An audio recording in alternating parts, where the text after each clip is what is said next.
Chirongwa ichi chakabhadharwa neshamwari nevatendi veJoyce Meyer Ministries. Ndinotaura chokwadi uye ndinotenda nemwoyo wangu wose. Dambudziko rako harisi dambudziko rako. Ndinofunga kuti tinofanira kuramba takamira panguva imwe chete iyoyo. Ndakaedza kukupa chipunu chemuriwo asi hauna kuumedza.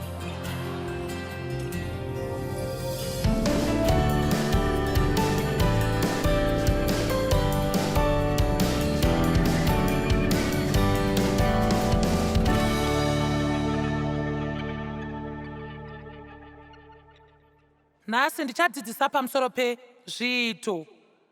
Ndafunga kuti pamwe pane vamwe vanhu vashoma vangade kuchinja zviito. Chokwadi ndechekuti Dave akabvunza kuti tichadzidzisa nezvenhasi ndikati zvinhu zvinoenderana newe zviito. Ndinoziva ndine girazi rimwe chete mumba mangu rakashongedzwa rinowanzobhenda zvishoma mbijana. Uye handi zvinhu zvakadaro zvinondinetsa. Uye saka zvakangooma mbijana kuzvitambira nguva zhinji ndinongosiya zvoenda kwenguva refu ndo zvinenge zvichindinetsa mupfungwa mangu. Munongoziya zviito zvakashata ndo zvazviri unongozvisiya.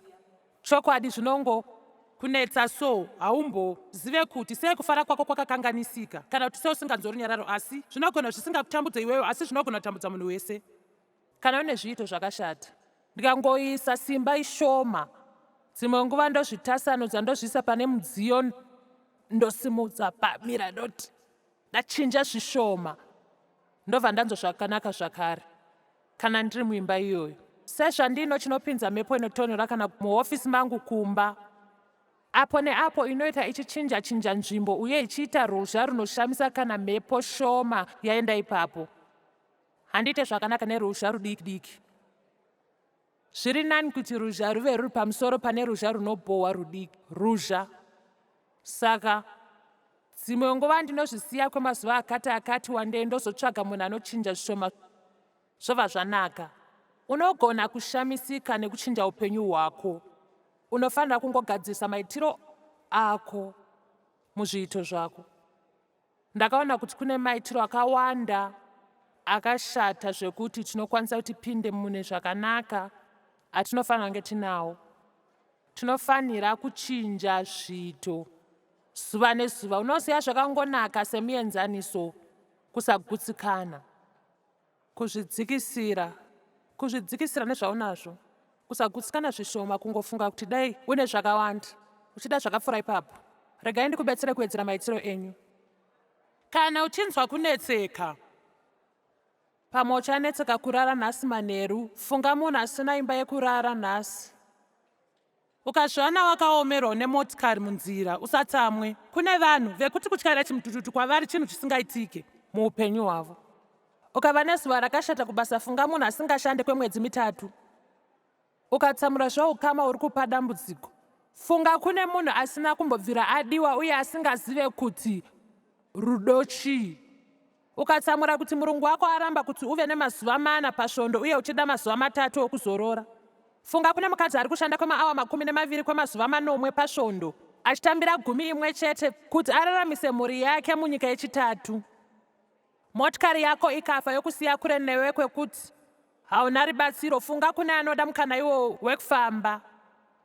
Kana usina kuwana pekuisa motikari yako pauya kumusangano nhasi uye kufanira kufamba iwe ukagunun'una, yanguva kuchinja zviito zvako.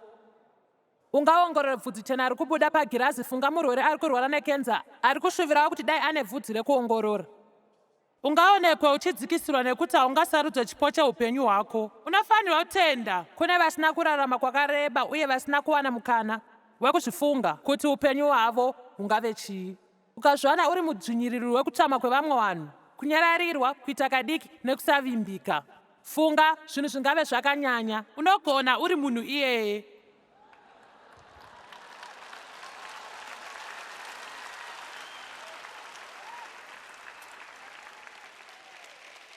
Kune mhando dzezviito zvakanaka nezvakashata. Nharo, kusagutsikana, kuzvininipisa, kudada, mutoro. kutenda nekusatenda, kunzwira tsitsi nekuregerera, kuzvinzira tsitsi zvinongoramba zvingoenda.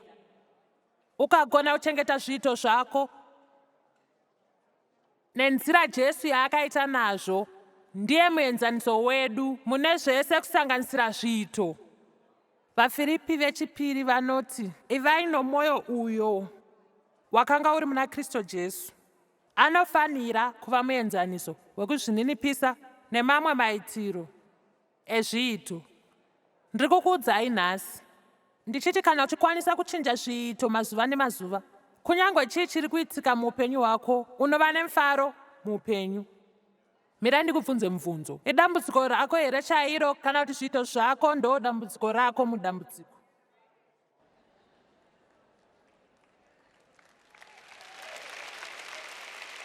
Zvakare, dambudziko rako ndo dambudziko here?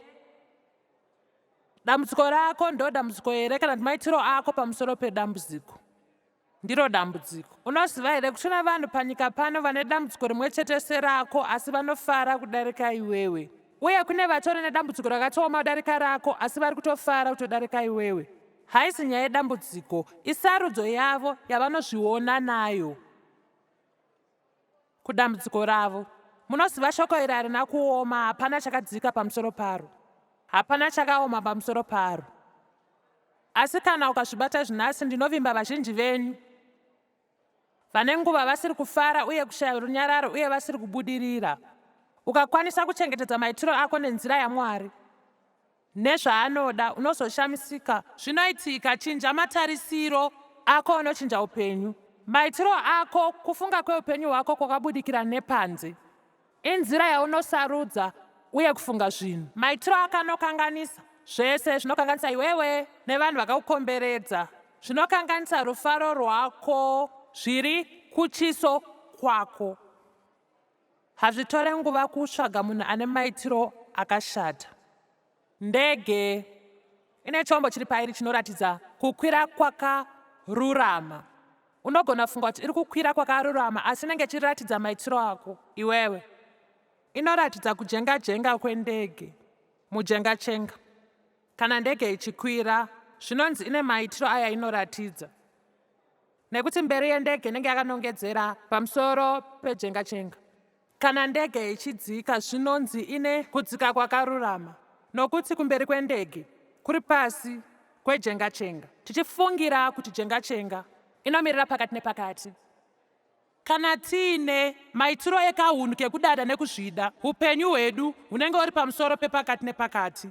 Asi kana tiine kudada kuzvida kwakadzikira uye upenyu hwedu hunenge hwakadzikira pasi nepakati nepakati, unoda upenyu hwakaita sei? Zvakanaka Joyce, noda Mwari vandikomberere vandipe upenyu hwakanaka. Uye wakazvipira here zuva nezuva kuchinja pfungwa dzako nekuchinja maitiro? Tora kanguva kadiki mangwanani naMwari uchienda kubasa uchifunga, pane nzvimbo here Mwari muupenyu hwangu wandinoda kuchinja maitiro? Kana vakakubvunza vanhu kuti wanga uri kupi nhasi, unovaudza kuti wanga wakabatikana uchichinja maitiro. Ini zvangu ndandichizvida. Vamwe venyu mangwanani ega ega munobatidza chirongwa changu, painopera munenge machinja maitiro.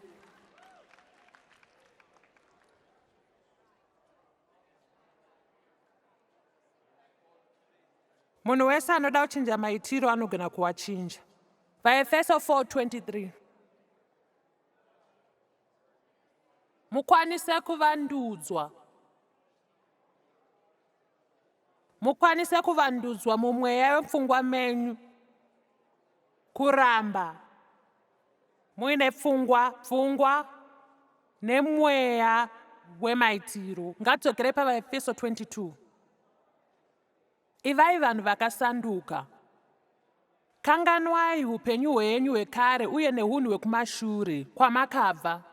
Unovodzwa nokuchiva kwokunyengera, uye anoti, bvisai wekare, bvisai zvekare. Usaite zvinhu zvawanga wajaira kuita. Zvino toenda ku24. Mufuke munhu mutsva wakasikwa akafanana naMwari pakururama noutsvene. Asi ndima 22 inoti, rega kuita semunhu achembera. Ndima 24 yoti, wotanga kuita sechisikwa chitsva. Ndima 23 ndiro zambuko rekubva mukuita semukweguru kuenda kuita semutsva. Tisei vhesi 23 zvekare. Murambe muchivandudzwa mumweya nemupfungwa, kuve nepfungwa itsva nemweya wezviito. Unoziva maitiro ako muupenyu, kwete tarenda. Zvinotaura kuti wakabudirira sei. Haufanire kunetseka zvikuru kuti wakakomborerwa seumwe munhu. Unogona kusakomborerwa seumwe munhu pabasa. Satani anoda kuti ufunge kuti kana usina kuenda kuchikoro haukwanise kupiwa mubayiro, kana kuti unenge usina kuita saIvo hauwane mubhadharo. Rega ndikuti zvakavanzika. Kana uine maitiro ari nani kudarika munhu wese pabasa, unoiswa pachigaro chepamusoro kudarika munhu wese. Ndingatosarudza kushanda nemunhu ane maitiro akanaka. Pamwe aizirewo turu zvinocheka mubhokisi. Semunhu ane zvese anokwanisa kumhanya achitenderera mudenderedzwa pane munhu wese achiita zvinhu 20 zvakasiyana-siyana. Asi ivo vane maitiro anonyangadza, anosemesa, ekuzvida, anenge achiti ndiri nani kudarika munhu wese. Maitiro. Unozoshamisika kuti sei uri kufamba nemweya mutsvene kana uchiita maitiro akanaka. Ndoda kushanda nevanhu vane zviito zvekuzvininipisa nezvekutenda. Hunhu hwakanaka. Maitiro ekuzvimiririra. Tora zviito zvakanaka. Kana uchikwanisa kutsanangura zviito zvaungaita kuupenyu, ndeipi nziyo yaungaimba paunomuka makuseni? Ita zvinhu zvenyika zviende. Madomwe emvura donhera mumusoro. Ndichaita nenzira yangu. Kana mangwanani akanaka, zuva rakanaka.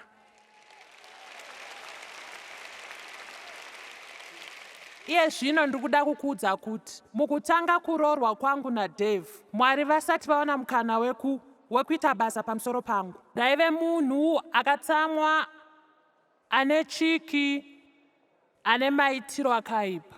Kazi Dave kune rimwe divi anofara, anotarisira, uye unoziva anofarira, omuka, otanga kuimba. Ndaibva ndamuudza kuti nyarara. Unofanira kuimba here pese paunomuka. Ndaida kufunga pamusoro pematambudziko angu. Zvandanga ndaitwa nemunhu wese. Zvandaizoita kuti ndivapfidzise. Zvinoita sezvinosekesa asi ndicho chokwadi. Ndaisada kuzvinzwa. Unozivei, ndinofunga kuti Mwari havachada kutinzwa chingoimba nziyo imwe. Muna mapisarema mune zvimwe zvinoti, imbira Mwari nziyo itsva. Ndakunyorera nziyo itsva. Wona kuti ungadzize kuimba nziyo iyi here? Chero chichauya kwandiri, ndichave nezuva rakanaka, zvese zvichazongonaka, ndichawedzererwa mubayiro.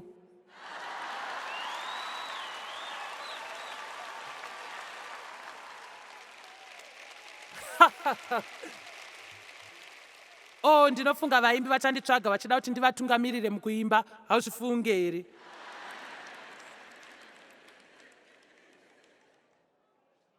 Unoziva munhu wese panyika hapana anoda kufara. Chokwadi kana zvave izvozvo, chero chizama kutenga mufaro, kana kukurudzirwa kufara, kuroorwa nekuda kufara. Asi tese tinoda kufara. Ndikuti hauzotaura here ndizvo zviri pasi pemutsetse zvaunoda muupenyu hwako. Asi chinhu chatinokanganisa ndechekuti chasvika sei ikoko. Unoziva tiwera zuva chikuru sekunge uri mugungwa, une nyota, zuva richipenya neimwe nzira, richiratidza gwenga, zvichiita kunge pane dziva remvura kunze uku. Uye ndinoziva kuti makamboona bhaisikopo revanhu vanenge vakuda kufa nenyota vachinosvetuka mune chavanofungira kuti mvura votanga kutenderera mujecha, uye zvinorwadza. Ndakambotevedzera mahwera zuva makore angu akawanda. Asi ndikawana mari yakawanda ndinofara. Uye hazvina kukwanisika. Kana ndaka makore kumashure pandaive nebasa remuofisi, kana dai ndaisashanda, ndaifara. Dave aibva ati, wadii kusiya basa racho? Ndikati, dai ndikabuda mumba muno pamwe nepamwe ndingafara. Hande nazvo. Kana Satani akasiyana neni ndingafare. Kana Dave akachinja ndingafare. Kana ushumiri hwangu ukakura pandinoita zveushumiri, ipapo ndichafara. Uye ndichakudza ndichirevesa ndichivimba nemwoyo wese. Dambudziko rako harizi dambudziko rako. Ndinofunga tinofanira kuramba tiri ipapo kwenguva iyoyo. Ndakazama kupa chipunu chemuro asi hauna kuumedza. Dambudziko rako harizi dambudziko rako. Nini ndiri kukudza chokwadi ndichiti dambudziko rako harizi dambudziko rako. Maitiro ako pamusoro pedambudziko rako ndo dambudziko rako. Unofanira kuisa zvinhu sezvazviri. Tinosiya zvinhu zvichiita zvisiri izvo. Uye tinowanzofunga kuti tinowanzoisa pfungwa muchinhu chatisingafarire. Toisa pfungwa kusvika chaita chihombe pane zvachinofanira kunge chiri. Mirai ndikuverengere kanyaya kane zvandiri kureva. Kuva nepfungwa yakanaka kuna mai nababa. Kubva pandakabva kuchikoro ndinoziva ndaisanyanya kunyorerai. Ndinokumbira ruregerero ndaiva ndisina kukunyorerai panguva yapfuura. Ndichakuudzai zviri kuitika mutsamba iyi. Asi musati maiverenga ndokumbira mugare pasi. Makagara here pasi? Ndokumbira musaverenge tsamba musina kugara pasi. Ndiri kumva kufara izvezvi. Dehenya remusoro nechipaparadzungu chandakawana pandakasvetuka nepawindo remidhomitori pasina chinguva chidiki ndasvika kuno. Ndinongonzwa kutemwa musoro kamwe chete pazuva. Sezvinei moto wakanga uri mumba imomo. Kusvetuka uku kwakapupurwa nemushandi anochengeta peturu akamhanya akanesa chipatara. Akaramba achinishanyira. Pandakabuda muchipatara ndanga ndisina kwekugara nenyaya yekutsva kwemumba macho. Aive nemwoyo wakanaka zvekundikoka kuzogara naye muimba yake. Imba iyi yanga iri diki asi yakanaka. Mukomana akanaka iye tiri kudanana zvikuru uye tiri kufunga kuita muchato. Hatisati taronga zuva chairo asi richange riri zuva pamberi pangu pasati pakuoneka. Mai nababa ndine pamuviri. Ndinoziva kutarisira kwamakaita kuita mbuya nasekuru. Ndinoziva muchagamuchira mwana momupa mufaro nekumubata zvakanaka sekundibata kwamakaita ndiri mudiki. Chikonzero chiri kuita kuti muchato wedu unonoke ndechekuti ndakawana kachirwere kadiki kubva kumukomana wangu. Ndinoziva kuti muchamugamuchira zvakanaka makasununguka nekuti ane mwoyo wakanaka. Chero hake asina kuenda kuchikoro ane chido. Chero hake ane rudzi nechitendero chakasiyana nechedu. Nekuda kwechido chenyu hazvikubvumidzei kuti zvikurwadzei. Medziso yangu mai nababa sezvo makuziva zvose zviri kuitika. Ndinoda kuzivisai kuti papasina moto. Handina chironda musoro kana kuzvimba. Ndanga ndisiri muchipatara. Handina pamuviri. Handina chirwere uye hapana mukomana mupenyu hwangu. Zvisinei ndiri kutadza histiri nesayenzi.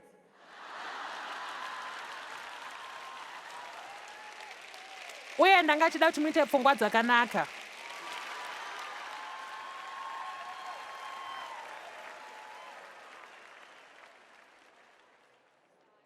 Funga mafariro akaita vabereki ivavo. Ndotenda Mwari kuti uri kungotadza kuchikoro. Ndotenda Mwari. Kana dai akangofona achiti ndiri kungotadza history nesayensi vangadai vakatsamwa, vakashatira, vakadedzera, vakapopota kwaari. Munhu wese angadai akatsamwa akachema. Ndinofunga kuti unofanira kutora kanguva nhasi wotarisa dambudziko rako mupfungwa yakanaka nezviri kuitika munyika yese. Nekuti zvinhu vanhu zvavari kusangana nazvo. Ndichachitaura zvekare. Dambudziko rako harisi dambudziko rako. Maitiro ako pamusoro pedambudziko rako ndo dambudziko rako. Chakakosha pamusoro pemaitiro ako ndezvekuti maitiro ako unogona kuachinja. Haufaniri kumirira kuti zvichinje. Kunokwanisa kungochinja maitiro ako. Viktor Frankl ari munzvimbo yekufungisisa muGermany. Muno kupedzisira kurusununguko. Chinhu chekuti hapana anochitora. Kusarudza maitiro ako mune chero zvinhu zvaunosangana nazvo. Chero pamusangano wekufungisisa akasarudza, ini ndine chinhu chamusingakwanisa kutora kubva kwandiri. Unokwanisa kutora kudya, unokwanisa kutora hembe, unokwanisa kutora pekurara, unokwanisa kundipatsanura, unokwanisa kundimanikidza kushanda basa rakaoma, asi ndine chinhu chimwe chausingatora kwandiri. Ndine maitiro akanaka ende hausi kumboatora.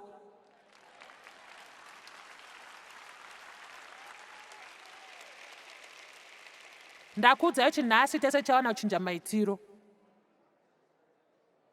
Munhu wese anoda kufara, chinofadza kwazvo. Bhaibheri rakadzokorodza richitiudza. Handizvifariro kudarika iwewe, asi rinodzokorora kutiudza kana tiine miedzo nematambudziko kuti tifare. Jesu anoti kuna Johani 16:33, munyika muchava nematambudziko, chivimbiso. Chaakatevera kutaura akati, fara. Ndinotenda. Fara sei? Nekuti chero une matambudziko uyezve uneni. Munyika uchasangana nematambudziko. Munhu wese munyika ane matambudziko. Asi iwe fara, nekuti Jesu akati ndakakurira nyika.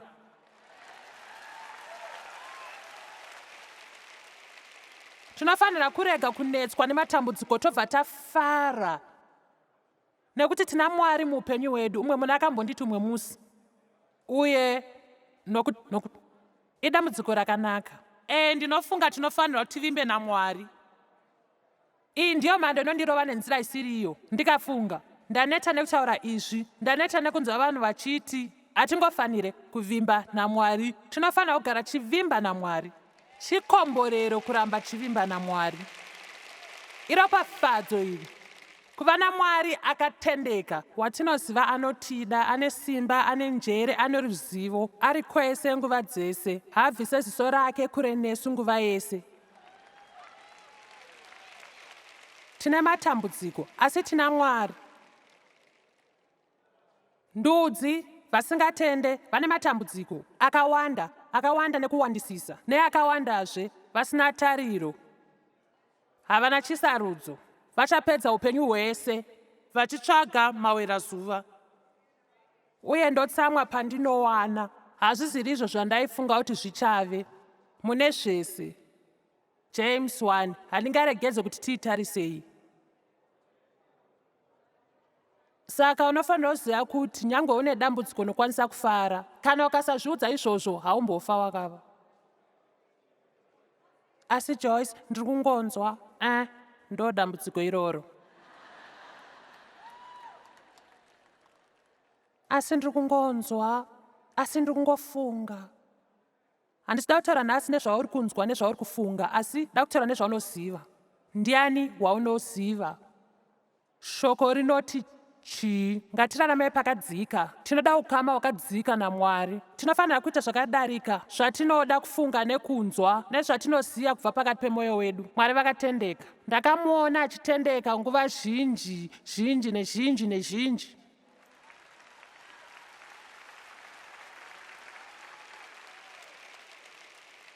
Ndima 2, James 1:2. Zvitorei nemufaro wakazodzwa.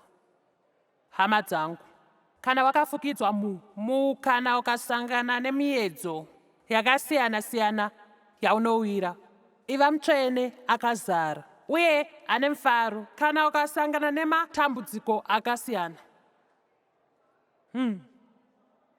Waona kuombera kwambomira. Iva nechivimbo nekunzwisisa, muchiziva kuti kuidzwa nekutenda kwenyu kunobereka kutsungirira. Ndakaona kuti zvinounza zvinhu zvakawanda mandiri tisati tasvika mukumirira nekushingirira. Unoona, ndosaka zvakatinakira. Nguva iya yakaoma mupenyu hwedu yatinosangana nayo patinowana zvinhu Mwari zvaanozoda tishandisa mune ramangwana. Paunova panguva yakaoma, unoti Mwari, handizvifarire izvi, hazvindinzwise zvakanaka. Asi ndichafara zvekare nokuti ndinoziva kuti ndichawana chimwe chinhu mune izvi. Ndichakura zvikuru. Ndichakuzivai zvakanaka kana zvapera izvi kudarika zvandandikuzivai ndichatanga.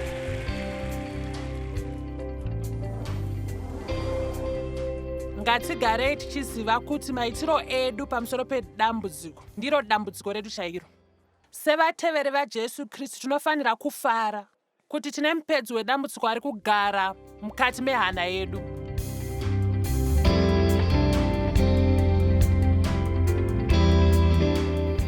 Chirongwa chamanga muchiona chakabhadharwa nehama neshamwari dzesvondo reJoyce Meyer Ministries.